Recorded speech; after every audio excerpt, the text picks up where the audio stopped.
Hello नमस्कार दोस्तों, स्वागत है आप सभी का आपके अपने इस यूट्यूब चैनल पर। साथियों, आज की इस क्लास में हम एक बार फिर से हिंदी की एक महत्वपूर्ण क्लास देखेंगे और आज की इस क्लास में हिंदी की पाठ संख्या 5 रहने वाली है। जो प्रैक्टिस सेट है, आज 5वां प्रैक्टिस सेट है। निरंतर आपके यहाँ पर प्रैक्टिस सेट करवाए जा रहे हैं, चाहे वो जीके का हो, चाहे वो हिंदी का हो, चाहे वो रीजनिंग का हो। निरंतर प्रैक्टिस सेट चल रहे हैं। तो एसएससी जीडी मिशन 2024 के लिए आपके लिए ये क्लासेस बहुत इंपॉर्टेंट साबित होने वाली हैं। तो आज की इस क्लास में हम हिंदी के बेहतरीन जो प्रीवियस ईयर एग्जाम में 20 प्रश्न पूछे गए थे, उन सभी के बारे में चर्चा करेंगे। साथियों, चलिए बात करते हैं आज के प्रश्नों के बारे में। ठीक है, ये एग्जाम जो एसएससी जीडी का हुआ था 2023 में, 2022 का एग्जाम था, वो सारे के सारे प्रश्न आपके सामने हैं। चलिए क्वेश्चन नंबर 1 की अगर चर्चा करें आज हम। ठीक है, उससे पहले आप लोग एक बार से लाइक शेयर और सब्सक्राइब कर दीजिए दोस्तों, में इसको शेयर जरूर कर दीजिए। ठीक है, क्वेश्चन नंबर 1 की बात करें तो कहा है कि निम्नलिखित वाक्य के किस वाक्य में वर्तनी संबंधित त्रुटि है।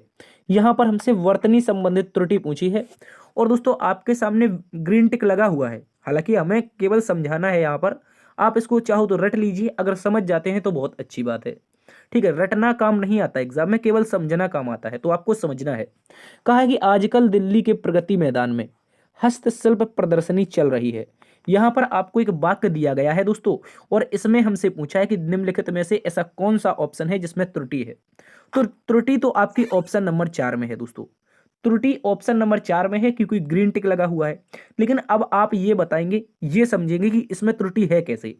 देखिए, हस्तशिल्प की बात करें, क्या दोस्तों हस्तशिल्प में त्रुटि है या फिर प्रदर्शनी में त्रुटि है? तो याद रखेंगे, हस्तशिल्प तो एज इट इज लिखा जाता है, लेकिन जो प्रदर्शनी होता है, जो प्रदर्शनी होता है उसको याद रखेंगे, वो प्रदर्शनी होता है इस तरह का प्रदर्शनी। ठीक है, ये प्रदर्शनी होता है, जबकि इसमें जो ये छोटी की मात्रा लगी है ये गलत है, इसलिए ये गलत हो जाएगा, याद रखेंगे दोस्तों। तो जो प्रदर्शनी लिखा है ये प्रदर्शनी होता है। ठीक है, तो क्वेश्चन ऐसा होना चाहिए था, ये वाक्य ऐसा होना चाहिए था कि आजकल दिल्ली के प्रगति मैदान में हस्तशिल्प प्रदर्शनी चल रही है, प्रदर्शनी नहीं, प्रदर्शनी। ठीक है, चलते हैं अगले प्रश्न की तरफ, याद रखेंगे। अगला प्रश्न है दोस्तों क्वेश्चन नंबर 2। क्वेश्चन नंबर 2 में कहा है कि मुहावरों और उनके अर्थ से संबंधित निम्नलिखित में से कौन सा युग्म सही है। यहां पर युग्म सही पूछा है और युग्म सही हो जाएगा हमारा दोस्तों कौन सा, याद रखेंगे, तीसरे नंबर का युग्म। तीसरे नंबर के युग्म में लिखा है त्रिशंकु होना। त्रिशंकु होने का मतलब है अधर में लटक जाना, ना तो आगे जाना ना तो पीछे जाना। त्रिशंकु होना याद रखेंगे, अधर में लटकते रहना बार बार, कभी इसके पक्ष में, कभी इसके पक्ष में, कभी इसके पक्ष में। तो इसी को कहा जाता है ट्रायंगल, यानी कि त्रिशंकु होना। इसको आप लोग अच्छे से याद रखेंगे। तो इस प्रश्न का सही उत्तर ऑप्शन नंबर 3 है। ठीक है, आगे कहा है दिन का फेर होना। दिन का फेर होने का मतलब है कि वर्तमान में समय खराब चल रहा है, ये दिनों का फेर है, दिन भर भटकते रहना है, ये गलत हो जाएगा। ठीक है, याद रखेंगे। दाल ना गलना, पूरा बस चलना, ये गलत है। दाल ना गलने का मतलब है कि मौका ना मिलना। ठीक है, याद रखेंगे, मौका ना मिलना दाल ना गलने का क्या होता है, अर्थ होता है। इसके बाद 2 दिन का मेहमान क्या होता है, लंबे समय तक जीना। 2 दिन का मेहमान होता है कम समय तक का जीना। ठीक है, याद रखेंगे, लंबे समय तक का जीना होता है बहुत ज्यादा दिनों का मेहमान। तो इस प्रश्न का सही उत्तर ऑप्शन नंबर 3 है। बढ़ते हैं अगले प्रश्न की तरफ। अगला प्रश्न दोस्तों क्वेश्चन नंबर 3, जिसमें पूछा गया है निरक्षर शब्द का विलोम क्या होगा। तो निरक्षर का विलोम होता है प्यारे दोस्तों साक्षर। क्या होता है, निरक्षर का विलोम होता है साक्षर। क्या आप बता सकते हैं अनपढ़ का विलोम क्या होता है? क्या आप में से कोई ऐसा योद्धा है एसएससी जीडी का, वो बता सकता है कि अनपढ़ का विलोम शब्द प्यारे क्या हो जाएगा? इसको याद रखेंगे। ठीक है, बढ़ते हैं अगले प्रश्न की तरफ। अगला प्रश्न दोस्तों क्वेश्चन नंबर 4 है। क्वेश्चन नंबर 4 एक महत्वपूर्ण प्रश्न है, इसको आप लोग अच्छे से याद रखेंगे। इसमें हमसे पूछा है गंगा नदी भारत देश में हजारों लोगों की जीवनदायिनी है। कहा है कि निम्नलिखित में से कौन सा शब्द गंगा का पर्यायवाची शब्द नहीं है। तो गंगा की अगर बात करूं मैं अगर बात करूं गंगा की, तो प्यारे दोस्तों याद रखना है, गंगा का पर्यायवाची सुरसरिता होता है। ठीक है, इसके अतिरिक्त देवपगा होता है, इसके अतिरिक्त दोस्तों विष्णुपदी होती है। जबकि प्रश्न में आपको दे रखा है ऑप्शन में हंसजा। हंसजा इंपॉर्टेंट है, याद रखेंगे, ये गंगा का पर्यायवाची नहीं है प्यारे दोस्तों, ये यमुना का पर्यायवाची है। किसका है? यमुना का पर्यायवाची है। तो गंगा के 3 हमने पर्यायवाची जाने हैं आज, सुरसरिता, देवपगा, विष्णुपदी। ठीक है, इंपॉर्टेंट है, अच्छे से याद रखेंगे। बढ़ते हैं अगले प्रश्न की तरफ। अगला प्रश्न है दोस्तों क्वेश्चन नंबर 5। क्वेश्चन नंबर 5 को देखेंगे तो लिखा है निम्नलिखित में से अशुद्ध वाक्य कौन सा है। यहां पर क्या पूछा है? अशुद्ध पूछा है, याद रखेंगे। अशुद्ध की अगर मैं बात करूं प्यारे दोस्तों तो लिखा है सुमेध आज छुट्टी पर है। तो हो सकता है सुमेध को कोई काम हो, वो छुट्टी पर हो। तो ये वाक्य सही लिखा हुआ है, ठीक है। यहाँ पर कोई दैनिक जीवन से लेना देना तो नहीं है, लेकिन ये वाक्य सही लिखा हुआ है। कहा है कि अंजना ने नई साड़ी खरीदी है। हो सकता है खरीद लियो, ठीक है। आपको याद रखना है, आप में से अगर किसी बहन का नाम अंजना है तो आप बुरा नहीं मानेंगी, ठीक है। लिखा है कि अंजना ने नई साड़ी खरीदी है, इसका मतलब ये वाक्य भी सही लिखा है। और वाक्य गलत लिखा है कोयल पेड़ में बैठी है। दोस्तों कोयल कभी भी पेड़ में नहीं बैठती है। अब आप कहेंगे सर पगला गए हैं, लगता है मुझे पूरी तरह से पागल हो गए हैं, इनको ले जाना पड़ेगा आगरा या बरेली। दोस्तों याद रखेंगे आगरा बरेली नहीं ले जाना है, इसमें है कोयल पेड़ में बैठी ही नहीं होगा। याद रखेंगे कोयल पेड़ में नहीं बैठती है प्यारे दोस्तों, कोयल पेड़ पर बैठती है। याद रखेंगे कोयल पेड़ पर बैठती है, कोयल पेड़ में नहीं बैठती है। इस कारण ये कैसा है, अशुद्ध है, ठीक है। याद रखेंगे। कहा है वसुंधरा बहुत सुरीला गाती है। हो सकता है वो अच्छी सिंगर हो, ठीक है। याद रखेंगे ये भी सही उत्तर है। बढ़ते हैं दोस्तों अगले प्रश्न की तरफ, ठीक है। अगला प्रश्न है क्वेश्चन नंबर 6। कहा है दोस्तों सारे शरीर की हड्डियों का ढांचा वाक्यांश के लिए एक सार्थक शब्द क्या है। तो क्या हो जाएगा, सारे हड्डियों के शरीर का ढांचा क्या हो जाएगा दोस्तों, क्या कहलाता है, कंकाल कहलाता है प्यारे दोस्तों।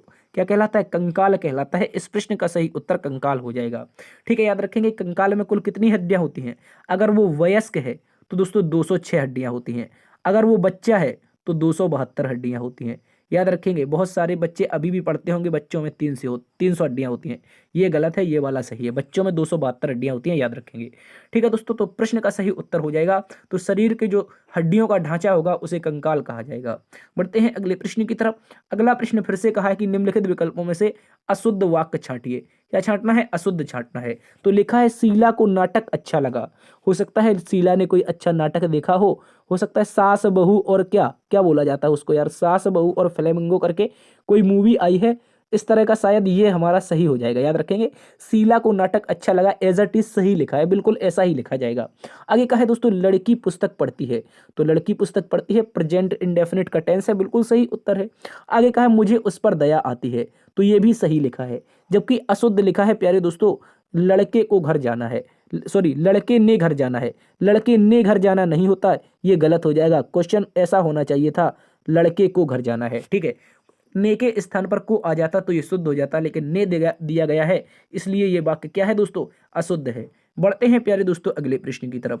अगले प्रश्न में चलते हैं। तो अगले प्रश्न है क्वेश्चन नंबर 8 हमारे पास। क्वेश्चन नंबर 8 थोड़ा लंबा सा क्वेश्चन है, ठीक है। इसको देखते हैं। अब इसको आप लोग अच्छे से देखिए। कहा है कि ऑफिसर, एक मिनट, कहा है कि ऑफिसर ने कर्मचारी को फाइल लाने का आदेश दिया। इस वाक्य में आदेश शब्द का क्या अर्थ होता है। देखिए आदेश की अगर प्यारे दोस्तों बात करें, आदेश की बात करें तो बचपन से हम अपने टीचर्स से सुनते आ रहे हैं प्यारे दोस्तों, बड़ों की आज्ञा का पालन करना चाहिए। अगर बड़े आदेश दे दें तो क्या करना चाहिए, उनकी आज्ञा का पालन करना चाहिए। तो आदेश का सही उत्तर हो जाएगा प्यारे दोस्तों क्या, आज्ञा का पालन के लिए कहना। आज्ञा के पालन के लिए कहना इस प्रश्न का सही उत्तर है। आप लोग अच्छे से याद रखेंगे, ठीक है। तो आदेश आज्ञा का पालन, ठीक है, याद रखेंगे। बढ़ते हैं दोस्तों अगले प्रश्न की तरफ। अगला प्रश्न है प्यारे दोस्तों क्वेश्चन नंबर 9। क्वेश्चन नंबर 9 हमसे पूछा गया है। कहा है दोस्तों इसमें निम्नलिखित वाक्य के रेखांकित अंश के स्थान पर विकल्पों में सबसे उपयुक्त शब्द का चयन कीजिए। यहां पर रेखांकित शब्द में दोस्तों शोक दे रखा है। क्या दे रखा है प्यारे दोस्तों, याद रखेंगे, शोक दे रखा है। और शोक कब होता है, जब कोई टपक जाता है प्यारे दोस्तों, याद रखेंगे। जब कोई यहां से संसार से विदा ले जाता है तो उस समय शोक होता है। लेकिन यहां पर कहा है शोक है कि मैं आपके पत्र का उत्तर नहीं दे सका। तो दोस्तों पत्र यहां पर क्या है, पत्र एक निर्जीव है, तो शोक क्यों होगा, पत्र का उत्तर नहीं दिया है। हो सकता है किसी दो का आपस में प्राचीन काल का लफड़ा चल रहा हो, किसी प्रेमिका का प्रेमी से लफड़ा चल रहा हो, तो प्रेमी कह रहा होगा शोक है, मुझे शोक है, मैं आपके पत्र का उत्तर नहीं दे सका। ठीक है, थोड़ा मुस्कुराइए यार, आप पढ़ रहे हैं हमसे, थोड़ा मुस्कुरा लीजिए, ठीक है। तो प्रेमी ने कहा होगा प्रेमिका से कि शोक है मैं आपके पत्र का उत्तर नहीं दे सका। लेकिन शोक क्यों होगा, उसको खेद होगा ना, उसको खेद होगा, उससे गलती हो गई। तो शोक के स्थान पर प्यारे दोस्तों खेद आ जाएगा। शोक ये गलत दे रखा है, खेद सही दे रखा है, ठीक है, याद रखेंगे। इसका क्या बनेगा, सही अर्थ क्या बनेगा, खेद बनेगा। शोक क्या होता है, अगर प्रेमी टपक जाता तो कहां से उत्तर दे लेता, तो शोक हो जाता, लेकिन खेद है क्योंकि वो अभी जिंदा है। चलते हैं दोस्तों अगले प्रश्न की तरफ। अगला प्रश्न दोस्तों क्वेश्चन नंबर 10, थोड़ा मुस्कुरा लीजिए यार, ठीक है। क्वेश्चन नंबर 10 की बात करेंगे। कहा है जो कहा गया है वाक्यांश के लिए सार्थक शब्द क्या होगा। जो कहा गया है वो शब्द क्या होगा, तो दोस्तों याद रखेंगे कथित। क्या हो जाएगा, कथित हो जाएगा प्यारे दोस्तों। मोस्ट इंपोर्टेंट क्वेश्चन है, अगर ऐसा प्रश्न एग्जाम में मिलता है तो आपको सही उत्तर कथित लगा के आना है, ठीक है। जो ना कहा जाए वो क्या हो जाएगा, अकथ्य हो जाएगा। बढ़ते हैं अगले प्रश्न की तरफ। अगला प्रश्न दोस्तों लिखा है यहाँ पर क्वेश्चन नंबर 11 में, कहा है कि तब की बात कुछ और थी फिर ऐसा नहीं होगा। तब की बात कुछ और थी फिर ऐसा नहीं होगा, मतलब यहाँ पर प्रेमी प्रेमिका से कह रहा है पहले मुझसे गलती हो गई, मैंने तुमसे प्रेम कर लिया, अब दोबारा प्रेम नहीं करूंगा, ठीक है। तो इसमें दोस्तों अर्थ बताना है तब और फिर समानार्थक क्रिया विशेषणों का सही अर्थ क्या होगा। तो तब की बात करूं, तब की बात कुछ और थी मतलब प्राचीन काल की बात कुछ और थी, उस समय की बात कुछ और थी, याद रखेंगे। फिर का मतलब होगा दोबारा ऐसी गलती नहीं करूंगा, हो सकता है एक दूसरी प्रेमिका को उसने पत्र दे दिया हो, ठीक है। अच्छे से याद रखेंगे। ऑप्शन नंबर 2 इस प्रश्न का प्यारे दोस्तों सही उत्तर हो जाएगा। बढ़ते हैं अगले प्रश्न की तरफ। अगला प्रश्न है दोस्तों क्वेश्चन नंबर 12। क्वेश्चन नंबर 12 बहुत महत्वपूर्ण क्वेश्चन है। कहा है विकल्पों में से निम्नलिखित वाक्यांश के लिए उपयुक्त शब्द चुनें। निम्नलिखित वाक्यांश के लिए उपयुक्त शब्द चुनना है कि इस वाक्यांश, यहाँ पर एक वाक्य दे रखा है, वाक्य का अंश दे रखा है कि जो इंद्रियों से परे हो। जो इंद्रियों से परे हो प्यारे दोस्तों उसे कहा जाता है अतीन्द्रिय। क्या कहा जाता है, जिसने इंद्रियों को जीत लिया हो उसे जितेंद्र कहा जाता है, जबकि जो इंद्रियों से परे हो, इंद्रियों से कोई मतलब ही नहीं हो, तो वो अतीन्द्रिय हो जाएगा। जिसने इंद्रियों को जीत लिया हो जितेंद्र हो जाएगा, जिसे इंद्रियों का ज्ञान होगा तो वो ज्ञानेंद्रिय हो जाएगा, ठीक है। याद रखेंगे, ज्ञान होगा अगर इंद्रियों का ज्ञानेंद्रिय, इंद्रियों को जीत लेगा जितेंद्रिय, जबकि इंद्रियों से परे होगा, इंद्रियों से कोई मतलब ही नहीं होगा, ठीक है, एक साधु महात्मा होगा, वो अतीन्द्रिय हो जाएगा, ठीक है। याद रखेंगे। बढ़ते हैं दोस्तों अगले प्रश्न की तरफ। अगला प्रश्न है क्वेश्चन नंबर 13। क्वेश्चन नंबर 13 उपयुक्त कह रहा है कि उपयुक्त सार्थक शब्द बताइए किसका, मुहावरे के लिए उपयुक्त सार्थक शब्द बताना है। कहा है दोस्तों टका सा जवाब देना। टका सा जवाब देना हमसे पूछा है, तो क्या बताएंगे दोस्तों। अगर कहीं आपकी किसी से लड़ाई हो जाती है, ठीक है, अब प्रेमी प्रेमिका का उदाहरण नहीं देंगे वरना आप लोग लव के चक्कर में चले जाओगे, पढ़ाई भूल जाएंगे, ठीक है। तो कह रहा है टका सा जवाब देना। हो सकता है आपके दोस्त से कोई बात हो गई, थोड़ी सी अनबन हो गई, तो उसमें आप कहीं और बात कर रहे थे, उसने टक से आपका जवाब दे दिया, आपको क्या कर दिया, आपको साइड लगा दिया, मतलब आपको दोस्ती से हटा दिया। तो दोस्तों याद रखेंगे साफ इनकार कर दिया उसने, टका सा जवाब दे दिया, अब मैं आपका मित्र नहीं रहूंगा, तो साफ इनकार हो गया। टका सा जवाब साफ इनकार, इसको आप लोग अच्छे से याद रखें। लालच, लालच देना, इसका सही मुहावरा क्या होगा बताएंगे आप लोग। बहाना करना, बहाना करना मुहावरा क्या होगा आप इसको बताएंगे। बढ़ते हैं दोस्तों अगले प्रश्न की तरफ। क्वेश्चन नंबर 14 हमसे पूछा है निम्नलिखित वाक्य में किस भाग में शब्द चयन संबंधी अशुद्धि है। तो शब्द चयन संबंधित अशुद्धि बताना है। कहा है हिंदी के प्रचार में बहुत बड़े बड़े संकट हैं। तो हिंदी के प्रचार में बहुत बड़े बड़े संकट हैं, इसमें अशुद्धि कौन सी हो जाएगी। तो दोस्तों याद रखेंगे जो बड़े बड़े संकट दे रखे हैं ये अशुद्धि नहीं है, बड़े बड़े संकट के स्थान पर होना चाहिए था, क्या होना चाहिए, ये अशुद्धि है। क्या पूछा है, संबंधित अशुद्धि ही तो पूछी है। तो हिंदी के प्रचार में बड़े बड़े संकट के स्थान पर क्या होना चाहिए था, बड़ी बड़ी बाधाएं हैं। क्या होना चाहिए था प्यारे दोस्तों, बड़ी बड़ी बाधाएं हैं, ठीक है। इसको आप पूरी तरीके से लिखेंगे, हिंदी में ऐसा ही लिखा जाता है। बहुत सारे लोग क्या करते हैं, बड़ी लिखेंगे और डैश लगा के 2 लिख देंगे, तो ये हिंदी में गलत माना जाता है। शॉर्ट तरीका तो है लिखने का लेकिन गलत माना जाता है। तो आपको लिखना है बड़ी बड़ी और साथ में क्या लिखेंगे, बाधाएं हैं। हिंदी के प्रचार में बड़ी बड़ी क्या है प्यारे दोस्तों, बाधाएं हैं। तो इस प्रकार से ये सही होना चाहिए था, जबकि ये वाला क्या है, बड़े बड़े संकट, गलत उत्तर है। याद रखेंगे, वही अशुद्धि पूछा है, तो ऑप्शन नंबर 4 गलत है। बढ़ते हैं अगले प्रश्न की तरफ। अगला प्रश्न है दोस्तों क्वेश्चन नंबर 15, जिसमें हमसे कहा है कि सिंह की सवारी सबके मन की बात नहीं है। क्या कहा है कि सिंह की सवारी सबके बस की बात नहीं है, ठीक है, सबके बस की बात नहीं है सिंह की सवारी करना। तो दोस्तों याद रखेंगे उस विकल्प का चयन कीजिए जो उपरोक्त वाक्य में रेखांकित शब्द का पर्यायवाची शब्द नहीं है। तो रेखांकित क्या दे रखा है, सिंह दे रखा है। तो सिंह का पर्यायवाची क्या होता है, सिंह का पर्यायवाची होता है वनराज। क्या होता है दोस्तों, वनराज इसका पर्यायवाची होता है। सिंह का सिंह हो जाता है, सिंह का अगर देखेंगे तो केसरी हो जाता है, ठीक है, केसरी हो जाता है। इसके अतिरिक्त जंगल का राजा हो जाता है, ठीक है। याद रखेंगे, ये तो पूरा एक वाक्य हो जाएगा, इसको छोड़ देते हैं। तो वनराज, सिंह, केसरी, ये तीनों के तीनों क्या हो जाएंगे, सिंह के पर्यायवाची हो जाएंगे। जबकि मणि का पर्यायवाची याद रखेंगे, मणि का पर्यायवाची होता है रत्न, ठीक है, रत्न होता है। रत्न के अलावा क्या होता है, चिंतामणि होता है। क्या होता है, रत्न के अलावा चिंतामणि होता है, ठीक है। इसके अतिरिक्त दोस्तों मणि का होता है गहना, ठीक है। इनको आप लोग अच्छे से याद रखेंगे, ये मणि अलग हो जाएगा, सिंह का नहीं होगा।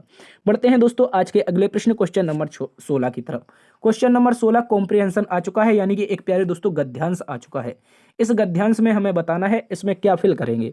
तो दोस्तों कहा है कि वैसे तो सभी आयु वर्ग के लोग अपने अपने जन्मदिन मनाते हैं। तो कैसे मनाते हैं? स्वाभाविक मनाते हैं, उत्सुकता से मनाते हैं, रोज मनाते हैं।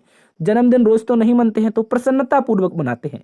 कैसे मनाते हैं? पहले स्थान पर भरा जाएगा दोस्तों प्रसन्नता पूर्वक। क्या भरेंगे इसमें? प्रसन्नता पूर्वक। वैसे तो सभी आयु वर्ग के लोग अपना जन्मदिन प्रसन्नता पूर्वक मनाते हैं, पर लिखा है कि पर बच्चे इस दिन को मनाने की उत्सुकता कुछ अधिक ही होती है। कैसे हो जाएगी?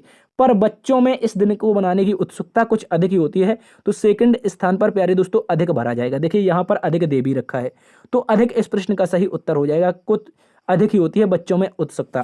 ठीक है, आपने देखा होगा कि अब जैसे कोई बड़ा जन्मदिन मना रहा है तो आराम से मना लेगा। जब छोटे छोटे घर के बच्चे होते हैं वो अक्सर पूछते रहते हैं, मम्मी मेरा जन्मदिन कब है, मुझे पैसे मिलेंगे, मेरा मेरा तिलक होगा। तो ऐसी चीजें सोचते रहते हैं, बच्चों में वो उत्सुकता रहती है जन्म दिवस के लिए। ठीक है, कहा कि पूरे वर्ष वे इसी दिन का इंतजार करते रहते हैं। क्या करते हैं? अभी हमने बताया ना, वो रोज पूछते हैं मम्मी मेरा बर्थडे कब है। तो पूरे पूरे साल वो क्या करते हैं, पूरे वर्ष वो इसका क्या करते हैं, प्रतीक्षा करते हैं या फिर इंतजार करते हैं। याद रखेंगे, यहां पर भरा जाएगा तीसरे नंबर में इंतजार। इसको याद रखेंगे। कहा है कि जब भी किसी के जन्मदिन में होकर आते हैं, ठीक है, सॉरी, जब भी किसी के जन्मदिन में, आगे देखते हैं इसमें क्या विकल्प दे रखे हैं, सम्मिलित होते हैं। ठीक है, यहां पर देखिए, जब भी किसी के जन्मदिन में शामिल होते हैं या फिर सम्मिलित होते हैं तो लौटकर जरूर पूछते हैं कि मम्मी हमारा जन्मदिन कब मनाया जाएगा। ठीक है, वही यहां पर लिखा है। जन्मदिन पर घर को सजाया जाता है। इस दिन सभी मित्र एकत्रित होते हैं। ठीक है, यहां पर क्या भर जाएगा? यहां पर लास्ट वाले में एकत्रित भर जाएगा। चलिए लास्ट में देखते हैं क्या दे रखा है 20 नंबर में। सब इस दिन सभी मित्र कैसे होते हैं? देखिए एकत्रित होते हैं। यहाँ पर दे रखा है क्या होता है, जब किसी का बर्थडे होगा तो आप अपने मित्रों को तो जरूर बुलाएंगे, तो मित्र एकत्रित हो जाएंगे। तो प्यारे दोस्तों, आज के टॉप 20 क्वेश्चन यहीं पर समाप्त होते हैं। एसएससी जीडी एग्जाम 2023 की जो जनवरी फरवरी में एग्जाम हुआ था उसके प्रश्न है ये। तो आज की 5वीं क्लास यहीं पर समाप्त हुई। निरंतर क्लासेस एसएससी जीडी की हिंदी के लिए चलती रहेंगी, तो आप अपना प्यार बनाए रखना। मैं उम्मीद करता हूं आज की क्लास में आपको बहुत ज़्यादा मजा आया होगा, बहुत अच्छे से क्लास को एंजॉय किया होगा और बहुत सही प्रश्न आपने सारे सही किए होंगे। ठीक है, मिलते हैं कल एक नई क्लास में नई ऊर्जा के साथ। तब तक के लिए अपना ख्याल रखना। जय हिंद, जय भारत।